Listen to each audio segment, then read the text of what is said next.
Oui, alors je suis donc Bruno Fournier, j'ai 61 ans. Je suis actuellement en maladie longue durée et je profite de cette période puisque je ne peux plus travailler, j'ai profité de cette période pour prendre des cours de généalogie à la faculté Vauban.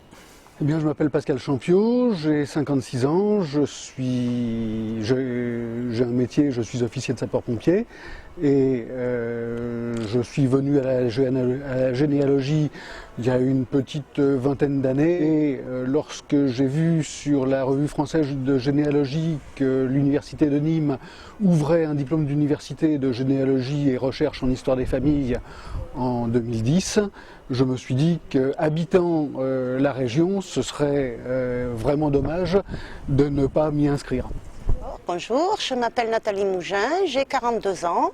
Je travaille à l'université à Montpellier en tant que secrétaire de direction et je m'intéresse à la généalogie depuis 5-6 ans à peu près. Je fais partie d'une association qui est le Cercle généalogique du Languedoc et en octobre dernier, par rapport à l'association, j'ai appris que ce DU allait être créé et donc j'en ai profité pour m'inscrire et ça m'a permis déjà de connaître plus de choses et d'approfondir en fait mes connaissances. Nous sommes 12 élèves dans la formation, répartis sur l'ensemble du territoire français et avec des âges différents allant de 25 ans à plus de 60 ans. Les cours ont commencé à la mi-janvier par les cours théoriques. On a eu de l'histoire moderne, on a eu de la paléographie, de l'anthroponymie, du droit des familles et de la généalogie. Et en fait, ça m'a beaucoup apporté, déjà par rapport à l'histoire, connaître l'histoire de France, les différents changements de départements, savoir à quelle époque les départements étaient français ou ne l'étaient pas, par rapport à la généalogie, connaître les différentes sources, parce que je n'étais jusqu'à présent pas allée dans des archives, je travaillais beaucoup par internet pour ceux qui sont en ligne, et du coup ça m'a permis de connaître les différents documents à consulter, et les différentes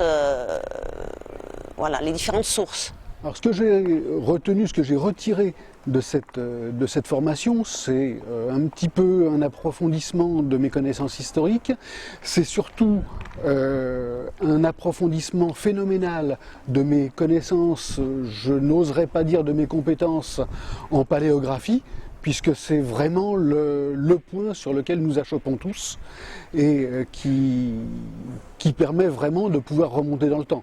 Oui, alors on a trois travaux pratiques qui nous ont été demandés. Et le premier était l'étude et la recherche généalogique sur un poilu mort pour la France qui était inscrit sur sur le monument aux morts de notre commune. Et donc on devait effectuer toutes les recherches d'informations sur sa famille, sur sa descendance et sur son ascendance.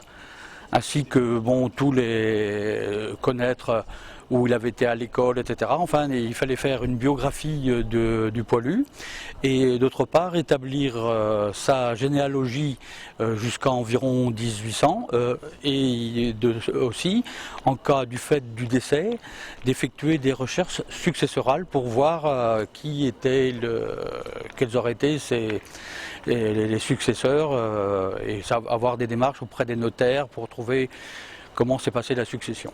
Comme tout généalogiste, nous doit apporter la preuve de notre date avec des actes certifiés pour ce qui est de la descendance. Les étudiants de la première promotion ont souhaité qu'il y ait une association qui regroupe à la fois les étudiants des différentes promotions, donc intergénérationnelles on pourrait dire, et également les enseignants, d'une part parce que nous avons constaté que nous sommes issus d'horizons géographiques très différents, et nous souhaitons d'une part conserver le contact entre les différents étudiants et entre les différentes promotions, mais également nous entraider dans les recherches généalogiques que nous aurons à faire au fil du temps, plutôt que d'avoir des déplacements longs et coûteux à faire dans un endroit où il y a un autre étudiant de la promotion, autant recourir à lui et avoir cette entraide qui puisse nous faciliter les choses. J'ai appris beaucoup de choses lors de cette formation et je pense éventuellement pouvoir m'en servir professionnellement en deuxième activité en fait. D'accord, pour devenir généalogiste professionnel. Voilà, tout à fait. Mais en deuxième activité, je garderai toujours mon travail principal à l'université.